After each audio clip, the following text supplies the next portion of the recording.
তবে এইটুকু আমি প্রয়োজন মনে করিনি। আমার জীবনে আমি কোনোদিনও অপ্রয়োজনীয় বাক্য বলিনি। আমি দিনাজপুর এই মাঠে আসলে এক শ্রেণীর মানুষ মনে করবে আব্দুর রাজ্জাক সাহেব না জানি কি বলেন, না জানি কি বলবো, মানে কিছুই না, শুধুমাত্র আপনার কল্যাণের জন্যই বলবো। আমি কোরআন হাদিসের অনুবাদ ছাড়া সহজে কোনো কথা বলেছি তা আমার জানা নেই। শুধু তাই নয়, দিন প্রচার করতে এসে আপনাকে কথা বলেছি, 90 সাল থেকে এখন পর্যন্ত কেউ যদি প্রমাণ করতে পারে আব্দুর রাজ্জাক বিন ইউসুফ একদিন পথ খরচ পাথেও চেয়েছে, এটা প্রমাণ হয়ে গেল, আমি জাতির সামনে বক্তব্য দেব না। দিনাজপুর থেকে আমি চলে গেছি, তারা পরীক্ষা করে দেখেছে যে কি বলেন, 1 টাকাও দেয়নি। দিনাজপুর থেকে আমি রাজশাহী চলে গেছি, পরীক্ষা করে দেখেছে কি বলে, আমি আব্দুর রাজ্জাক বিন ইউসুফ বলিনি, বলার আমি প্রয়োজন মনে করি না। আপনি আমাকে সাধারণ কথা দিয়ে ভাসিয়ে দেওয়ার চেষ্টা করিয়েন না, আপনাকে আমি অনেক ভালোবাসি। আমি আপনার জন্য এসেছি, আমার উপরে খারাপ মন্তব্য করিয়েন না, আপনার পা পিছলে যাবে, আপনার ক্ষতি হবে। আপনাকে আমি চিনলাম না, না জেনে আপনি আমার বিরুদ্ধে মন্তব্য করলেন, অথচ ওই মন্তব্যের হকদার আমি নই। জাতির যদি রাস্তাঘাট করে দিতে না পারি, জাতির যদি স্কুল কলেজ করে দিতে না পারি, জাতিকে চূড়ান্ত সঠিক ধর্ম দিতে পারবো ইনশাল্লাহ। ধর্মের ব্যাপারে জাতিকে ফাঁকি দিয়ে পরকাল হারাতে রাজি নই। এই পথ আমি কোনোদিন অবলম্বন করিনি, করব না। বরং আপনাকে আমি অনুরোধ জানিয়েছি যে ধর্মের নামে সত্য মিথ্যা আছে, আপনি একটু বিবেচনা করুন। আমি বলেছি সাদ্দাতের কাহিনী মিথ্যা, এমন কোন মায়ের বেটা আছে তার প্রমাণ দিতে পারে? আমি 6 মাস সময় দিয়েছি, ঘটনা কোথায় আছে? আরে সত্য মিথ্যা পরে, আগে প্রমাণ করতে হবে ঘটনা কোথায় আছে। কে একটু বলে না কেন যে আব্দুর রাজ্জাক সাহেব এই দেখেন আছে? কে একটু বলে না কেন? বলার সাহসটা কোথায়? কোরআন মাজিদের শেষ পৃষ্ঠায় 1 লাইনে হেডলাইন লেখা আছে, দোয়া ও খাতমিল কোরআন। 1 পৃষ্ঠা যাবত আমি বলেছি একটি বাক্য আল্লাহর রাসূলের নাই, মানুষের বানানো দোয়া। কিয়ামত পর্যন্ত সময় থাকলো, যদি কোনোদিন এই দোয়া সঠিক বলে প্রমাণ হয়, আমি আব্দুর রাজ্জাক বিন ইউসুফ সেদিন থেকে আর জাতির সামনে আসবো না। সাধারণভাবে কোনো কথা আমি জাতির সামনে পেশ করিনি, জাতিকে আমি ফাঁকি দিতে চাইনি। বইয়ের নাম মুকসাদুল মুমিনিন, হেডলাইন হচ্ছে যে অবিবাহিত ছেলে মেয়ের পরে নিষেধ, এটাই হেডলাইন। যে দেখে সেই পড়ে। কিরে ঘটনা কি? অবিবাহিত ছেলে মেয়ের পড়া নিষেধ, এই কথা কেন? এখন দেখে যে লেখা আছে, ধরা পেটে স্ত্রী মিলন হলে ছেলে ভ্যাং চায়, সফরের পূর্বে স্ত্রী মিলন হলে ছেলে টেরা হয়, চন্দ্র গ্রহণের সময় স্ত্রী মিলন হলে ছেলে কানা হয়, সূর্য গ্রহণের সময় স্ত্রী মিলন হলে ছেলে খোড়া হয়। আল্লাহর কসম, একটি বাক্য রাসূলের নয়। শুনুন, শুধু তাই নয়, পুরো আলোচনাটা কোরআন মাজিদের সরাসরি বিরোধী। কোরআন মাজিদে আল্লাহ তাআলা বলেন, নিসাউকুম হারফুল লাকুম আতু হারসাকুম। পৃথিবীর মানুষ তোমাদের স্ত্রী, তোমাদের জমি। পৃথিবীর মানুষ তোমাদের স্ত্রী, তোমাদের ক্ষেত। তোমরা তোমাদের জমিতে তোমাদের খেতে আসো তোমাদের ইচ্ছা মতো। ভরা পেটেই কি, খালি পেটেই কি, সফরের পূর্বেই কি, চন্দ্রগ্রহণ লাগলেই কি আর না লাগলেই কি। এই কথা আল্লাহ তাআলা বলেন।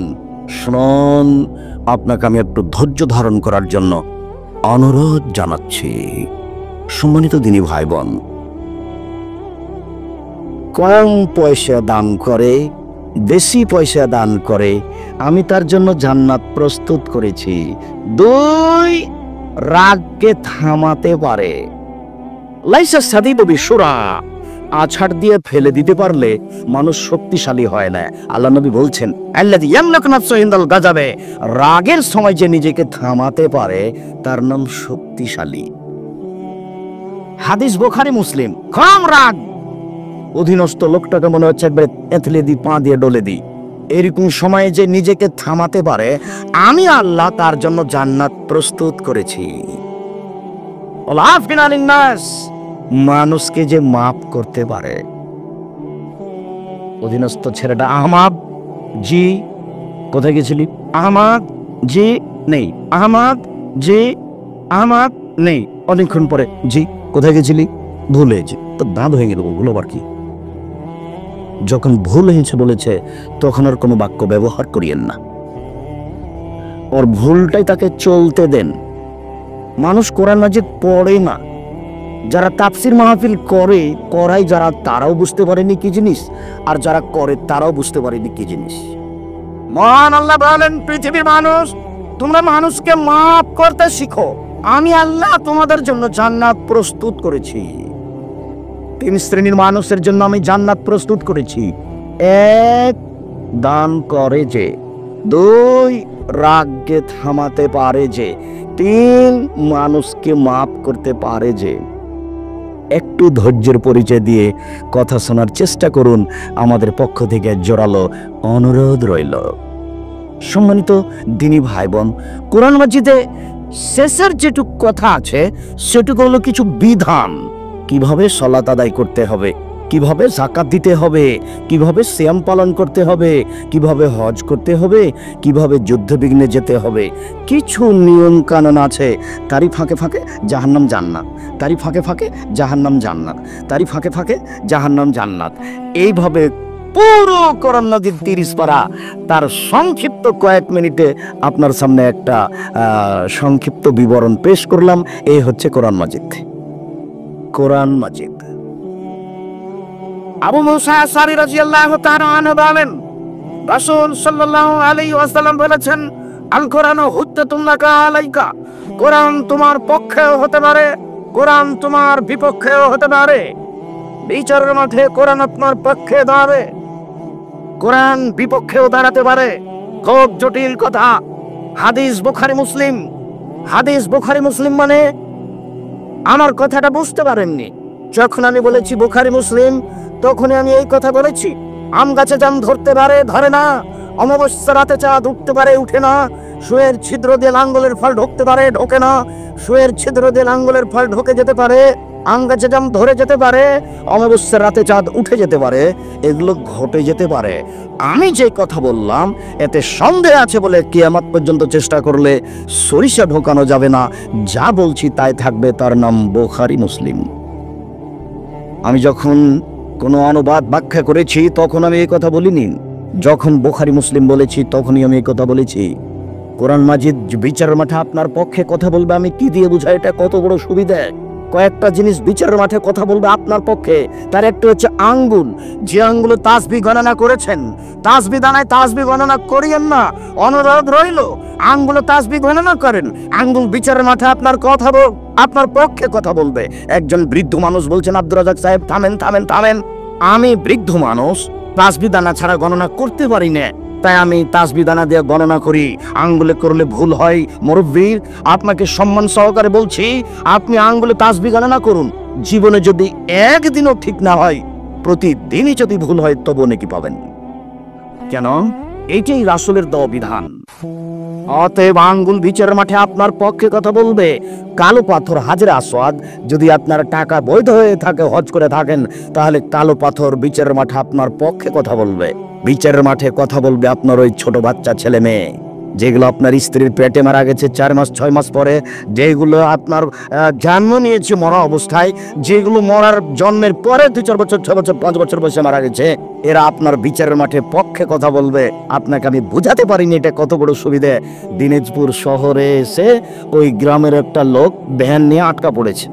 তো এখন আমার বড় ভাই সম্মানিত সভাপতি সাহেব ওখান দিয়ে যাচ্ছেন, তো দেখছেন যে তার গ্রামের ওই ছেলেটাকে পুলিশে ধরে পিটাচ্ছে। তখন ইনি চপ করে গাড়ি থেকে নেমে, কি হয়েছে? ও স্যার স্যার, এই ছেলে এই এলাকায় গাড়ি নিয়ে এসছে, এই এলাকায় গাড়ি নিয়ে আসা নিষেধ। ও ওইটা আমার পাড়ার ছেলে, ছাড়ো। আচ্ছা আচ্ছা স্যার স্যার, আচ্ছা স্যার ছেড়ে দিলাম, স্যার ছেড়ে দিলাম। এখন ছেলেটা বুঝতে পারবে যে এই লোকটা আমার কত বড় উপকারী। কেননা বিপদটা বুঝেছে। আমি তো আপনাকে কিয়ামতের মাঠ বুঝাতে পারছি না কত বড় বিপদ। তাহলে আপনাকে বুঝাতে পারতাম যে কোরআন আপনার কত বড় সুবিধাকারী। তাহলে আপনাকে আমি বুঝাতে পারতাম যে আঙ্গুলে তাসবিহ গণনা করা কত বড় সুবিধা। তাহলে আপনাকে আমি বুঝাতে পারতাম যে ছোট বাচ্চা ছেলে মেয়ে মারা গেলে আপনার জন্য কত বড় সুবিধা। আপনার তো ছেলে মাত্র 2টা, একটা ছেলে একটা মেয়ে, কয়টা মরে আর কয়টা বাঁচে। আপনারা সবাই 10-12 ভাই বোন, কিন্তু আপনাদের ছেলে মেয়ে 2টা বা একটা। আবার স্ত্রী তাহাজ্জুদ পড়ে, দিনে বৈঠকও করে, মহিলা বৈঠকও করে। কিভাবে এরকম হয়ে গেল বুঝলাম না। আপনার মা 5 কেজি চাল রান্না করতো, আপনারা সবাই খেতেন, ফকির মিসকিনে খেত, গরুতে খেত সকালের, আপনি চাল রান্না করছেন 150। দুপুরে মেহমান এসেছে, তখন স্বামী স্ত্রী বলা বলি করছে, কি করবে কি করবে, যা রান্না করেছি তাকে যদি মেহমানকে দিতে শেষ হয়ে যাবে, এক কাজ করো, চানাচে বিস্কুট দিয়ে বিদায় করতাম। আপনার মা আপনার বাপ জীবনে কোনোদিন এইভাবে কোনো মেহমানকে বিদায় করেনি।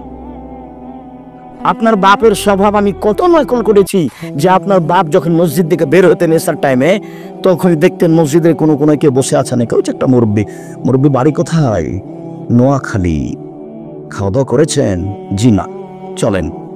তো আপনার বাপ সাথে নিয়ে চলে গেছেন।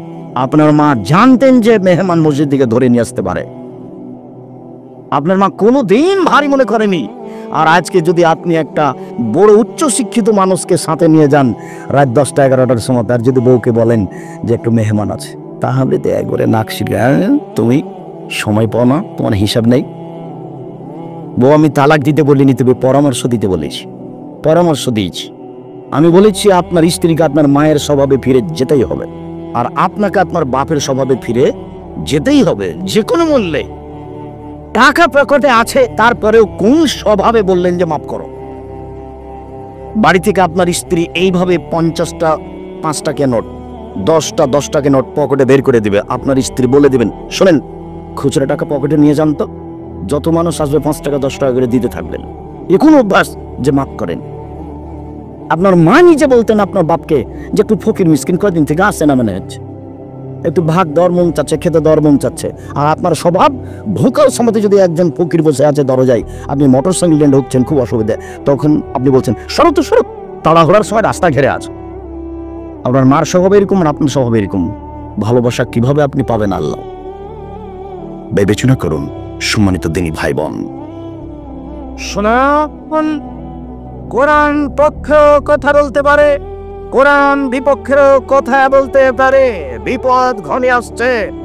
উসমান রাদিয়াল্লাহু তাআলা আনহু বলেন, রাসূল সাল্লাল্লাহু আলাইহি সাল্লাম বলেছেন, খায়রুকুম মান তাআল্লামাল কোরআন আল্লামাহু, তোমাদের মধ্যে সবচেয়ে উত্তম ভালো মানুষ হচ্ছে সেই যে কোরআন মাজিদ পড়ে আর একজনকে পড়ায়। আয়েশা রাদিয়াল্লাহু তাআলা আনহা বলেন, রাসূল সাল্লাল্লাহু আলাইহি সাল্লাম বলেছেন, আল মাহিরু বিল কোরআনে মা সাফারাতিল কিরামিল বারারা, যারা কোরআন মাজিদ বুঝে পড়ে তারা কিয়ামতের মাঠে দামি সম্মানিত লেখক ফেরেশতাগণের সাথে থাকবেন। আপনাকে আমি এখন বুঝাতে পারবো যে আপনার কত বড় সম্মান। আমি একটা খাকসার মানুষ, আপনার মনটা চাচ্ছে যে আব্দুর রাজ্জাক সাহেবের পাশে বসে একটু ছবি উঠালে খুব ভালো লাগতো। আপনি কত ব্যস্ত নেওয়ার কথা আছে, আমি একটা সাধারণ খাক করা, আমার আর দাম আছে, আমি কচুর পাতার পানি নড়চড় নড়চড় করি, তো গেল আসবে। কচুর পাতার পানি বুঝেন? এইটুকু সামান্য মানুষ, আর আল্লাহর নবী বলছেন, হাদিস বুখারী মুসলিম, যারা কোরআন মাজিদ বুঝে পড়ে তারা জিবরাইলের মতো ফেরেশতার সাথে থাকবেন বিচারের মাঠে, তারা সম্মানিত লেখকগণের সাথে থাকবেন বিচারের মাঠে। আমি আপনাকে কি দিয়ে বুঝাই কোরআন বুঝে পড়া কত উপকার, আমি জাতিকে বুঝাতে পারলাম না। তাই মাঝে মধ্যে বলি, আল্লাহ যদি আমাদের দিয়ে খেদমত নাও তাহলে জাতির সামনে আমাদেরকে গ্রহণীয় করো, আর যদি আমাদের দিয়ে না চলে তাহলে এমন সম্মানিত উচ্চ শিক্ষিত জ্ঞানী গুণী পণ্ডিত মানুষকে নিয়ে আসো যারা জাতির সামনে নির্বিঘ্নে কোরআন হাদিসের কথা বলতে পারবে এবং জাতি তাদের কথা মেনে চলবে, তারা বুঝবে কোরআন কি জিনিস। এরকম মানুষ তুমি দাও, আর নাহলে আমাদেরকে সে মানে নিয়ে চলো। তুমি তো পারো, তুমি তো সবকিছু করতে পারো, তোমার রহমতের আশা ধারে বলছি তুমি এটুকু করো। পরের বাক্যে আয়েশা রাদিয়াল্লাহু তাআলা আনহা বলেন, ওয়াল্লাযী ইয়াকরাউহু ওয়া ইয়াতাতাক্কাউ ফীহি ওয়া শাক্কুন আলাইহি, আর যে ব্যক্তি কোরআন মাজিদ পড়ে কোন রকমে টানা হেঁচড়া করে ছেঁচড়া ছেঁচড়ি করে পড়ে, কত কষ্ট করে পড়ে, ভালো করে পড়তে পারে না তবুও পড়ে, তার কাছে এটা খুব কঠিন, লাহু আজরান, তার জন্য ডবল নেকি। হাদিস বুখারী মুসলিম। জনৈক হাফেজ ইমাম আপনাদের গ্রামে গেছেন ফুফুর বাড়ি বেড়াতে, তো আপনাদের গ্রামের ইমামটা ভালো করে কোরআন মাজিদ পড়তে পারে না, কোন রকম করে ইমামতি করেছে মাগরিবের সালাতে, সালাত শেষ হতেই এই হাফেজ সাহেব লাফ দিয়ে উঠেছে, জি না, এর নামাজ হয়নি, এ ভালো করে উচ্চারণ জানে না, এর নামাজ বাতিল, নামাজ হয় না, আবার নামাজ পড়াতে হবে। হাফেজ সাহেব, কোরআনে ভুল হলে, সুন্দর কেরাত না হলে নামাজ হবে না, এরকম কোনো হাদিস আপনাকে কেউ বলেছে কি? আপনি তো জানেন না। শিক্ষক তো আপনার হাঁটুর উপরে মেরে হাঁটুর মালাকে ফাটিয়ে অচল করে রেখেছে, তাই তো আপনি মাথায় একটা লম্বা টুপি দিয়ে উপরে একটা লাল রুমাল দিয়ে মানুষের বাড়ি খেয়ে বেড়ান। এই তো আপনার কাজ। কোরআন হিফজ করার পরে 16 বছর পড়তে হবে। চালাই তোমাকে বলছি, আরেকজনের গায়ে হাত দিয়ে আছো নাকি? কোরআন হিফজ করে শেষ পড়ে নাই, মনে রেখো। কোরআন হিফজ করার পরে 12 থেকে 16 থেকে 14 20 বছর পড়তে হবে আরো। তারপরে তুমি বুঝবে কোরআন হাদিস কি জিনিস। এমনিতে তুমি কি বুঝবে? নওগাঁ জেলা থেকে যাচ্ছিলাম বাড়ি, ফজরের সালাত আদায় করতে ঢুকেছে এক মসজিদে। তো বের হওয়ার সময় দেখছি ওই মেম্বারের ওই মেহরাবের ডান দিকে লেখা আছে আল্লাহ, বাম দিকে লেখা আছে মোহাম্মদ। আমি বলছি হাফেজ সাহেব এটা কেমন হয়েছে? তখন বলছে ভালোই হয়েছে। তো ডান দিক থেকে অনুবাদ করেন তো হাফেজ সাহেব, আল্লাহ হলেন মোহাম্মদ। বাম দিক থেকে অনুবাদ করেন তো হাফেজ সাহেব, মোহাম্মদ হলেন আল্লাহ। বাম দিক থেকে অনুবাদ করেন, আল্লাহ হলেন মোহাম্মদ। বাম দিক থেকে অনুবাদ করেন, মোহাম্মদই হলেন আল্লাহ। কেমন হয়েছে? ভালো হয়েছে। তো আমি বললাম আচ্ছা হাফেজ সাহেব, মোহাম্মদ শব্দটাকে সরিয়ে দেন, ওখানে লিখেন আকবর। এবার হলো আল্লাহ আকবর। ডান দিকে অনুবাদ করেন, আল্লাহ হলেন সবচেয়ে বড়। বাম দিক থেকে অনুবাদ করেন, সবচেয়ে বড় হলেন আল্লাহ। ডান দিক থেকে অনুবাদ করেন, আল্লাহ হলেন সবচেয়ে বড়। বাম দিক থেকে অনুবাদ করেন, সবচেয়ে বড় হলেন আল্লাহ। কেমন হয়েছে? ভালোই তো হয়েছে। মানে তার কাছে কোনো পার্থক্য নেই। জনাব, আপনাকে আমি অনুরোধ জানাচ্ছি, আপনি হিফজখানা শুধু খুলে চালু রাখবেন না, হিফজখানার সাথে কোরআন হাদিস ছেলে শিখবে এরকম অন্তত 5ম শ্রেণী পর্যন্ত রাখেন। না পারলে তো জাতির জন্য জামিয়া সালাফে ডাঙ্গিপাড়া পবরাত যাই, জামিয়া সালাফে রূপগঞ্জ নারায়ণগঞ্জ ঢাকা আছেই। আমার মনে বড় সাধ, এদেশের মাটি দামে উন্নত মানের প্রতিষ্ঠান গর্বই গর্ব ইনশাআল্লাহ। এখনো এই প্রতিষ্ঠান প্রায় 2500 ছেলে মেয়ে পড়াশোনা করে। আমার মনে বড় সাধ, এদেশের মাটি দামে উন্নত মানের প্রতিষ্ঠান গর্বই গর্ব ইনশাআল্লাহ। যেখানে ছেলেরা বাংলা, ইংরেজি, আরবি উন্নত মানের শিক্ষা অর্জন করে অন্যায়ের বিরুদ্ধে লড়বে মুখে কলমে মিডিয়ায়। আমার মনে বড় সাধ, আপনার কাছে আমি দোয়া চেয়েছি, অন্য কিছু চাইনি। ভুল আকীদা থেকে মানুষকে ফিরিয়ে নিয়ে আসতে হবে যে কোনো মূল্যে। আপনি প্রাণপণে চেষ্টা করুন। উকবা বিন আমির রাদিয়াল্লাহু তাআলা আনহু বলেন, খারাজা রাসূলুল্লাহ সাল্লাল্লাহু আলাইহি সাল্লাম ওয়া নাহনু ফি সুফফা। আমরা আহলে সুফফাদের সাথে ছিলাম। আল্লাহর নবী বের হয়ে আসলেন। তখন আল্লাহর নবী এসে বললেন, আইহুবা হাদুকুম, আই একদলে বোথানাবিল আকিকে, তোমাদের কেউ পারবে কি বোথা পাহাড়ে সকালে সকালে যেতে, আকিক পাহাড়ে সকালে সকালে যেতে? তা এতি বে কওমাইনে নাকাতাইনে, 2টি উঁচু দামি উট নিয়ে চলে আসবে। বেগাইরে ইসমিনাকাতে রাহমিন, কোনো পাপ হবে না, মারামারি হবে না, যাবে পেয়ে যাবে, যাবে পেয়ে যাবে। দিনাজপুর বড় মাঠে যাবে, কথার কথা। বুখারী মুসলিমের হাদিসে বড় মাঠ নেই, বুখারী মুসলিমের হাদিসে আছে আকিক বাজার, বোথা পাহাড়। কথার কথা বললাম, দিনাজপুর বড় মাঠে যাবে, 2টি উট পেয়ে যাবে। 2টি উট কেন? দিনাজপুরের সবচেয়ে দামি কি? লিচু। দিনাজপুর বড় মাঠে যাবে, 2 ট্রাক লিচু পেয়ে যাবে। কোনো কিছু করা লাগবে না, মারামারি নেই, সম্পর্ক ছিন্ন নেই, ছিনতাই নেই, এমনি পেয়ে যাবে। এটা তোমাদের কেউ চাই কি? হ্যাঁ হ্যাঁ হ্যাঁ, আমরা তো এটা সবাই চাই। তখন আল্লাহ রাসূল বলছেন, শোনো শোনো শোনো, আফালে এক দুহাদু মিনাল মসজিদ, তোমাদের কেউ সকালে সকালে মসজিদে যেতে পারবে কি? একটা আয়াত আইনে, আইয়াল্লামু আয়াত আইনে, গিয়ে 2টি আয়াত পড়বে বা পড়াবে, গিয়ে 2টি আয়াত পড়বে বা পড়াবে। খায়রুল্লাহ মিন নাকাতাইনে, তার জন্য 2টি উটের চেয়ে দামি। 3টি আয়াত তার জন্য 3টি উটের চেয়ে দামি। 4টি আয়াত তার জন্য 4টি উটের চেয়ে দামি। আমিনা আকাদে হিন্না মিনাল লেভেলে, যত আয়াত তত উট, যত আয়াত তত উট, যত আয়াত তত উট। পারবে কি? বুখারী মুসলিমে। ধরেন একটা উটের দাম এখন 1.5 লক্ষ, 1 লক্ষ টাকা। এই উটটা 1 লক্ষ টাকা দান করা যতটুকু, 1 আয়াত পড়া ততটুকু। হাদিস বুখারী মুসলিম। আবু হুরায়রা রাদিয়াল্লাহু তাআলা আনহু বলেন, রাসূল সাল্লাল্লাহু আলাইহি সাল্লাম বলেছেন, ইউকালু লিসাহিবিল কোরআন, যারা দুনিয়াতে কোরআন মাজিদ পড়ে তাদেরকে বিচারের মাঠে বলা হবে, ইকরা, ওর অর্থকে পড়ো আর জান্নাতের উপর তালার দিকে যাও। পড়ো আর জান্নাতের উপর তালার দিকে যাও। রাত্তিল কামা তুরাত্তিল ফিদ দুনিয়া, সুন্দর করে পড়ো আর চড়তে থাকো, সুন্দর করে পড়ো, উপরে উঠতে থাকো।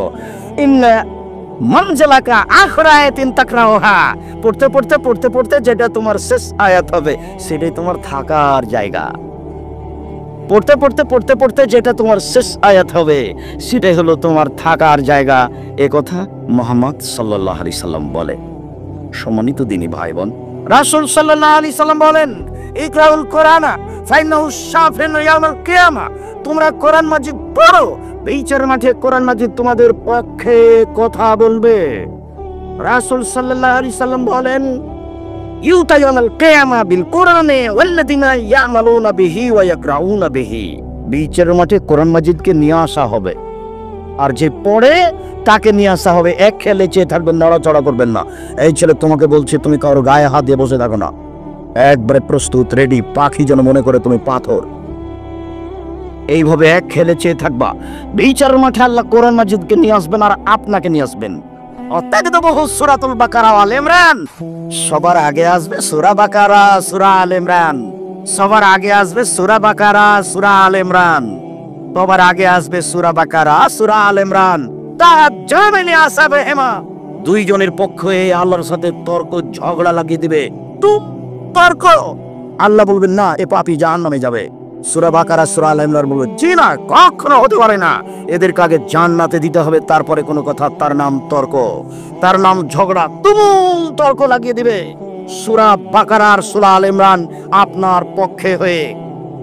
উমামা দাহিলি রাদিয়াল্লাহু তাআলা আনহু বলেন, রাসূল সাল্লাল্লাহু আলাইহি সাল্লাম বললেন, ইকরাউস সারাইনে, তোমরা উজ্জ্বল দুটি সূরা পড়ো, তোমরা উজ্জ্বল দুটি সূরা পড়ো, সূরাতুল বাকারা আর সূরাত আল ইমরান। সূরা বাকারা পড়ো, সূরা আল ইমরান পড়ো। ইয়াতিয়ানি ইয়াউমাল কিয়ামা কান্নাহুমা গায়াতানে কান্নাহুমা গামামাতানে কান্নাহুমা ফিরকানে মিন তায়রিন সাফিন। সূরা দুটি আসবে যেন দুটি মেঘখণ্ড, সূরা দুটি আসবে যেন দুটি সামিয়ানা। সামিয়ানা বুঝেন তো? সূরা দুটি আসবে যেন সূরা দুটি পাখির ঝাঁক যারা ডানা মেলে আছে। সূরা দুটি আসবে যেন দুটি মেঘখণ্ড, সূরা দুটি আসবে যেন দুটি সামিয়ানা, সূরা দুটি আসবে যেন তারা পাখির ঝাঁক। তুমুল তর্ক লাগিয়ে দিবে যারা পড়েছে তাদের পক্ষে হয়ে। এরপরের কথাটুকু শোনেন তো। রাসূল সাল্লাল্লাহু আলাইহি সাল্লাম বলেন, শোনো, ইন্না সূরাতাল বাকারা, তবে সূরা বাকারার বিশেষত্ব, বিশেষ কথা, জরুরি কথা। ইন্না আখযাহা বারাকা, সূরা বাকারা যে পড়বে তার বাড়িতে বরকত নাজেল হবে। অতারাকাহা খাসারা হাসারা, কেউ যদি সূরা বাকারা না পড়ে তাহলে তার বাড়িতে অশান্তি, অবিরাজ, অন্যায়, দুঃখ, ব্যথা, আফসোস, বেদনা, শোক নেমে আসবে। অলস ব্যক্তিরা সূরা বাকারা পড়তে পারে না, অলস ব্যক্তিরা সূরা বাকারা পড়তে পারে না, অলস ব্যক্তিরা সূরা বাকারা পড়তে পারে না। সূরা বাকারা, সম্মানিত দিনী ভাই বোন, খণ্ডকালীন সূরা বাকারা সূরা আল ইমরান।